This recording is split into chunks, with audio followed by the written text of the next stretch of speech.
Hello everyone, आज की इस वीडियो में section 24 of Indian evidence act को डिस्कस करेंगे। सेक्शन 24 है हमारा कन्फेशन, ठीक है। और ये कन्फेशन कहाँ तक चलते हैं? 24 से लेके 30 तक चलते हैं, ठीक है। 17 से लेके 23 तक एडमिशन चलता है, 24 से 30 तक हमारा कन्फेशन चलता है, ठीक है। एडमिशन वाले में 31 सेक्शन में इंक्लूड होगा।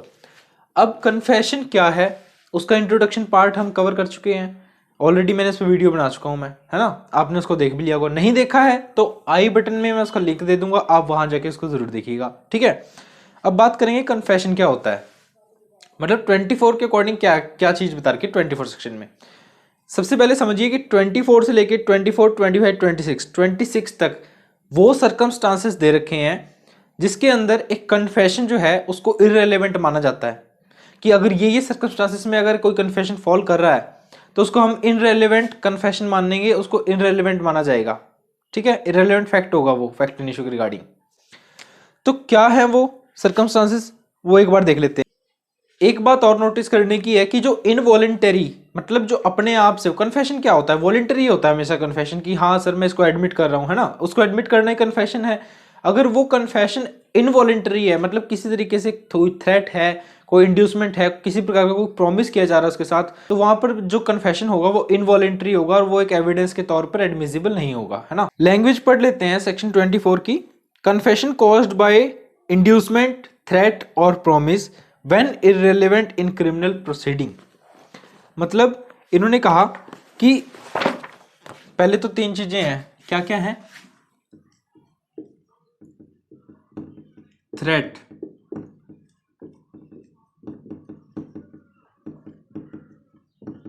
Inducement and promise. Threat, inducement, promise करवा के किसी व्यक्ति से कोई भी एक चीज या तीनों करवा के उससे कन्फेशन लिया जा रहा है, तो वो कन्फेशन जो लिया जा रहा है वो इनवॉलेंटरी है और वो एडमिट भी नहीं हो सकता एविडेंस के तौर पर, ठीक है, एक क्रिमिनल प्रोसीडिंग में। लेकिन कब कब, वो भी आगे देखते हैं। फर्दर क्या एसेंशियल है,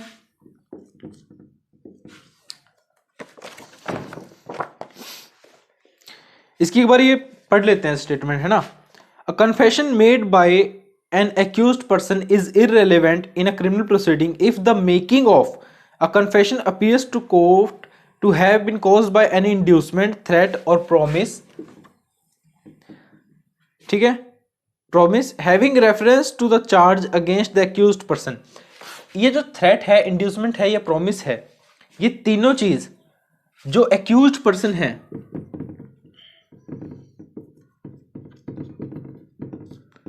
उस पे जो चार्जेस हैं, जो उस पे चार्जेस फ्रेम हुए हैं उसके रिगार्डिंग होनी चाहिए थ्रेट, ठीक है।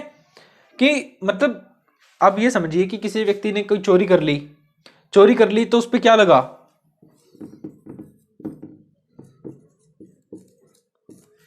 378 आईपीसी लगी, थेफ्ट लग गया। अब थेफ्ट उस पे लगा तो उसको जो थ्रेट मिलेगी कि भाई अपना गुनाह मंजूर कर ले, तो वो इसके रिगार्डिंग ही होनी चाहिए। गुनाह को मान लीजिए 378 कह दो कि हाँ मैंने चोरी की है, कह दो। आप कहते क्यों नहीं हो? कह दीजिए आप कह दोगे तो ये जो थ्रेट है, नहीं तो हम देख लीजिए आपको फिर 3rd डिग्री देंगे, नहीं आपको छोड़ेंगे, नहीं आपकी फैमिली को भी टॉर्चर कर सकते हैं। तो ये जो थ्रेट है ये किसके रिगार्डिंग है? इसके रिगार्डिंग है, ठीक है। इसको चार्जेस से डायरेक्ट रिलेशन है इसका।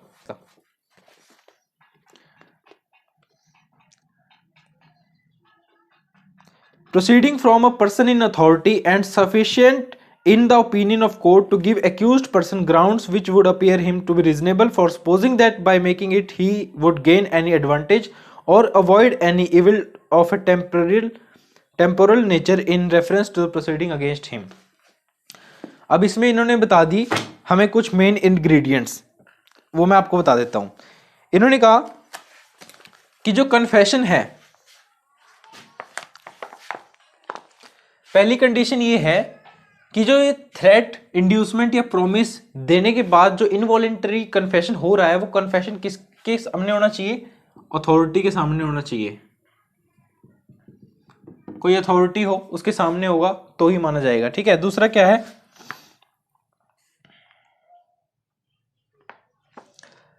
ये जो थ्रेट इंड्यूसमेंट या प्रॉमिस है ना, ये किसके द्वारा हो?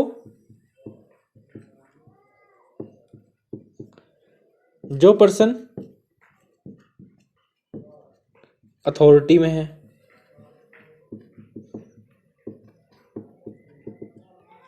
ठीक है, कि थ्रेट इंड्यूसमेंट या प्रॉमिस जो व्यक्ति अथॉरिटी में है, जैसे पुलिस ऑफिसर है, मान लीजिए पुलिस ऑफिसर कन्फेशन ले रहा है किसी का, तो वो जो पर्सन है पुलिस अथॉरिटी है वहां पर, ठीक है, अगर वो किसी को थ्रेट इंड्यूसमेंट प्रॉमिस करती है तो वो सेक्शन 24 के अंदर फॉल करेगा, इररिलेवेंट है।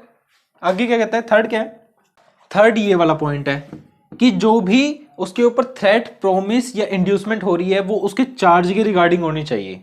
ठीक है, फोर्थ पॉइंट हमारा कहता है कि आप इतनी बात समझिए कि फोर्थ पॉइंट में ये बताया गया कि थ्रेट इंड्यूसमेंट या प्रॉमिस इस हिसाब से की गए हैं अथॉरिटी के द्वारा कि कोर्ट को यहां पर पता चलता है कि जिस व्यक्ति के, जो अक्यूज्ड पर्सन है, जो कन्फेस कर रहा है, उसको या तो किसी प्रकार से कोई एडवांटेज देने की बात कही गई है, ठीक है, या फिर उसको किसी एविल से बचाने की या फंसाने की बात की गई है। ठीक है, अब देखो, इसको पुलिस वाला कहता है कि भाई हमारे साथ कोऑपरेट कर, चोरी का इल्जाम है, मान ले इसको, तेरी सजा मैं कम करवा दूंगा। ठीक है, तो यहां पर किसी प्रकार से इंड्यूसमेंट है कि मैं तेरी सजा कम करवा दूंगा। अगर वो ये कहता है या तो अपना कबूल कर ले, नहीं तेरे लिए अच्छा नहीं होगा, तेरी फैमिली के लिए अच्छा नहीं होगा, तो वो थ्रेट है ना। तो वो क्या चीज है, क्या बता रही है वो, कुछ एडवांटेज मिल रहा है, या तो सजा कम हो जाएगी, एविल से बच रहा है कि भाई मतलब ठीक है देख ले मैं तेरा साथ दूंगा, हम तेरी सजा कम करवा देंगे, एडवांटेज भी एविल से बच रहा है ना, प्रोसीडिंग के दौरान।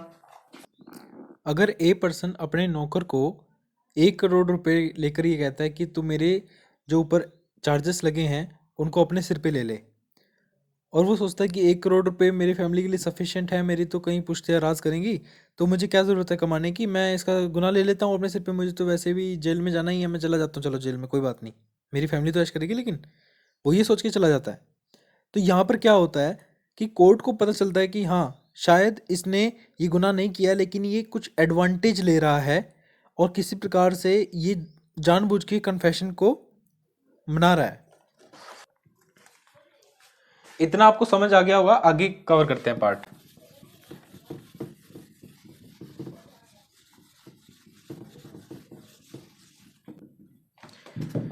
देखिए, एक बात समझने की है, वो ये है कि अगर कोई भी मैजिस्ट्रेट, पुलिस अगर किसी प्रकार से कुछ स्पिरिचुअल मतलब धार्मिक बातें कह के या मोरल बातें कह के किसी से कन्फेशन ले रही हैं, तो वो कन्फेशन वॉलेंट्री कन्फेशन में काउंट होगा, रेलिवेंट कन्फेशन होगा।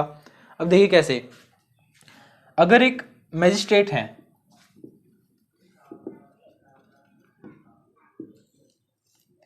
ये एक्यूज्ड पर्सन को क्या कहते हैं, एक्यूज्ड पर्सन को कहते हैं कि तूने 378 थेफ्ट किया है, हमें पता है, तूने एक पाप तो कर लिया, चोरी करना पाप माना जाता है, तूने एक पाप तो कर लिया, तो एक काम कर, इसको एक्सेप्ट कर ले, दूसरा पाप मत कर, झूठ मत बोल।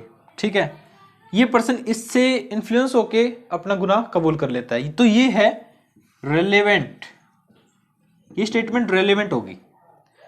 But if we talk about कि अगर ये मैजिस्ट्रेट इसी एक्यूज्ड पर्सन को ये कहता कि तूने 378 में तूने थेफ्ट किया है, 378 किया है आईपीसी का, तो अब या तो इसको मान ले, नहीं तेरे लिए ठीक नहीं होगा, समझ गया, हमें पता है कि तूने चोरी की है, या तो मान ले, नहीं तेरे लिए ठीक नहीं होगा, ये इतने भी ज्यादा भद्दा होगा तेरे लिए ये, अगर तू नहीं मानेगा। तो यहां पर उसके पास है एक थ्रेट जो कि खुद मैजिस्ट्रेट ने दे दी। तो ये जो स्टेटमेंट्स हैं ये रेलेवेंट नहीं है, और ये जो कन्फेशन है ये रेलेवेंट नहीं है। ठीक है, इतना क्लियर हो गया होगा आई थिंक। केस आता है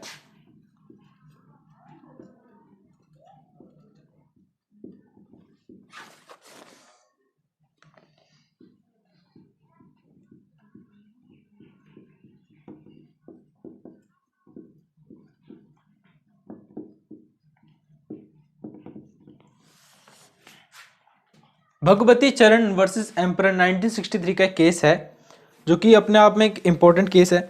इस केस में क्या हुआ था कि जो पोस्ट ऑफिस के जो क्लर्क थे, वो पोस्ट ऑफिस के क्लर्क क्या करते हैं, वो कुछ उनसे कोई गलती हो जाती है तो वो अपने जो सीनियर जो इंस्पेक्टर हैं, उस डिपार्टमेंटल इंस्पेक्टर है, उनके पाँव में पड़ जाते हैं, रोते हैं, गिड़गिड़ाते हैं, माफ़ी मांगते हैं, साहब मुझे माफ़ कर दो, मुझसे गलती होगी, मैं ऐसी गलती आगे कभी नहीं करूँगा, मुझसे बहुत बड़ी गलती होगी। अब वो ऐसे करते हैं तो कहते हैं कि मेरी सज़ा कम कर दो, मुझे माफ़ कर दो। अब जो सामने वाला इंस्पेक्टर है वो कहता है कि सही सही बता दे, मैं ट्राई करूँगा कि तेरी सज़ा कम हो जाए। तो ये जो स्टेटमेंट इंस्पेक्टर ने बनाई है, आप बताओ क्या ये रेलेवेंट है? क्या इसमें किसी प्रकार का इंड्यूसमेंट, थ्रेट या प्रॉमिस नहीं है? क्या इसमें प्रॉमिस नहीं है कि भाई तू चल मुझे सही सही बता दे और मैं ट्राई करता हूँ कि हाँ मैं कर लूँगा, मैं प्रॉमिस करता हूँ कि मैं तेरी सज़ा कम करा दूंगा, बोलो। तो ये जो है इनएडमिसिबल रही।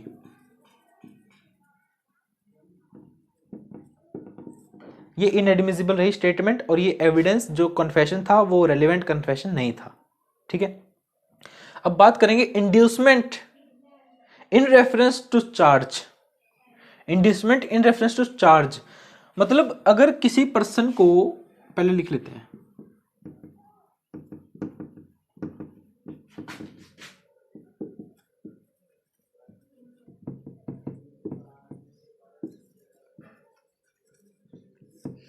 Inducement in reference to charge में क्या बताया गया है? Inducement in reference to charge में ये बताया गया है, एक एक्यूज्ड पर्सन है और ये हमारा एक गांव है, ठीक है, विलेज।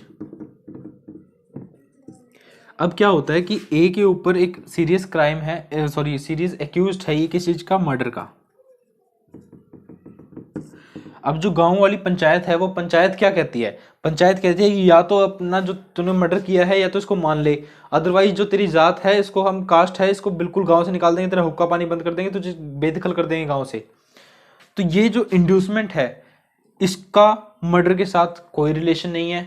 वो क्या करेंगे, वो किसी भी प्रकार से उसको, जो ये धमकी दी गई थी कि भाई तुझे गांव से निकाल दिया जाएगा, वो एक बहुत ही छोटे प्रकार की धमकी थी, क्योंकि कोई भी व्यक्ति गांव से निकाले जाने के डर से अपने ऊपर ये कन्फेस नहीं करेगा कि हाँ मैंने मर्डर किया है। अगर किया है तो ही करेगा, अदरवाइज नहीं करेगा। ठीक है, नॉर्मल सर्कमस्टांसेस की ये बात है। तो यहाँ पर जो है, जो कन्फेशन इसने कहा आगे कि हाँ मैंने खून किया है, वो एक रेलेवेंट कन्फेशन माना गया। वहां पर इंड्यूसमेंट का कोई रोल नहीं था, क्योंकि जो इंड्यूसमेंट थी वो चार्ज के रेफरेंस में नहीं थी।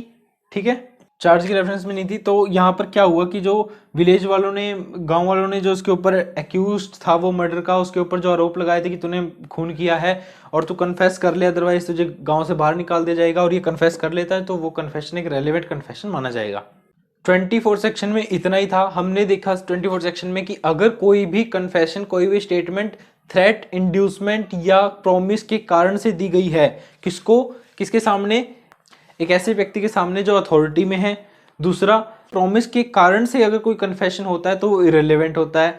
ठीक है, अब उसके आगे फर्दर इंग्रेडिएंट्स हमने देखे कि थ्रेट, इंड्यूसमेंट, प्रॉमिस, कन्फेशन जो है वो एक्यूज पर्सन ने खुद ने किया हो, पहली बात तो ये है। दूसरी बात, किसी अथॉरिटी के सामने किया हो। ये जो थ्रेट, इंड्यूसमेंट, प्रॉमिस है, ये अथॉरिटी के द्वारा उसके ऊपर क्रिएट किया गया हो। ठीक है, और एक और बात क्या है कि भाई उसके अंदर ये भी बताया गया है कि कोर्ट को ये लगता है कि कहीं ना कहीं इसने एडवांटेज लिया है, तो वो भी कन्फेशन रेलेवेंट कन्फेशन के अंदर नहीं काउंट होगा। इंड्यूसमेंट है, उसका कुछ ना कुछ चार्ज के साथ रेफरेंस होगा, तो माना जाएगा कि ये जो कन्फेशन है, ये जो स्टेटमेंट है, ये रेलेवेंट नहीं है। ठीक है, जैसे हमने इस केस में बताया था, लेकिन ये इसके अंदर तो रेफरेंस नहीं था।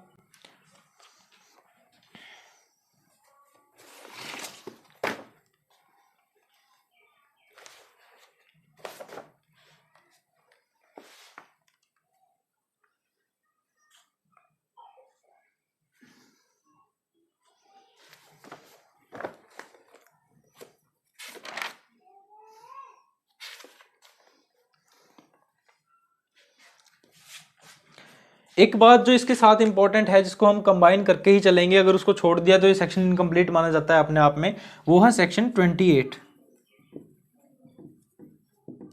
सेक्शन 28 बात करता है नॉर्मली कि अगर, जैसे हमने बात की थ्रेट, इंड्यूसमेंट, प्रॉमिस, ये ठीक है, थ्रेट है। अब मान लीजिए कि एक ए पर्सन है, एक मिनट,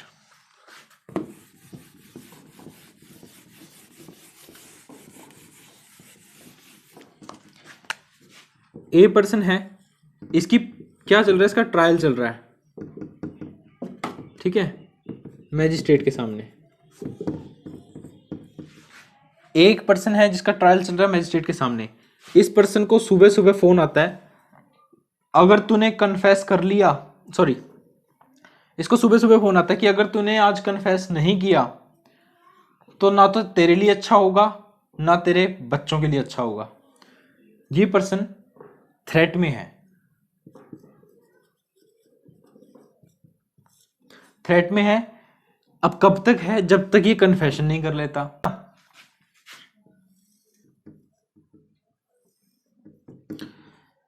समझ गए? अब इसने थ्रेट के अंदर कन्फेशन कर लिया, ऑल्दो वो इरेलीवेंट था, लेकिन इनको थोड़ी पता है कि कैसे था, कैसे वो बाद में प्रोसीडिंग्स के बाद पता चलेगा कि कैसा था कैसा नहीं था। पर अभी के लिए हमें तो पता है ना कि यहाँ पे थ्रेट का रोल है, तो ये इरेलीवेंट कन्फेशन है। चलो इतना तो हमें समझ में आ गया। 28 क्या कहता है? 28 सेक्शन कहता है कि जिस टाइम वो व्यक्ति कन्फेशन कर रहा है उस टाइम पे उसको उसके ऊपर एक थ्रेट होनी चाहिए, ठीक है। अगर उस टाइम पे उसके ऊपर कोई थ्रेट नहीं है, सपोज कि ए पर्सन को एक महीने पहले एक महीने पहले कॉल आई थी कि अगर तूने कन्फेशन नहीं किया तो तेरे साथ ठीक नहीं होगा। अब कन्फेशन हो भी चुका है, नहीं, अब एक महीने पहले आई थी, अब उसके बाद कोई कॉल नहीं आया, कोई उसके पास लेटर चिट्ठी कुछ नहीं आया, कोई किसी प्रकार से संदेश, कोई थ्रेट नहीं आया उसके बाद। तो अगर अब ये व्यक्ति जाकर वहां पर मजिस्ट्रेट के सामने कन्फेशन अंडर थ्रेटनिंग करता है तो वो 28 के अंदर रेलेवेंट नहीं होगा, ठीक है। 28 कहता है कि जिस टाइम पे आप कन्फेशन कर रहे हो उस टाइम पे आपके सिर पे तलवार लटक रही होनी चाहिए, थ्रेट नाम की, ठीक है। तो ये आपको क्लियर हो गया होगा आई थिंक।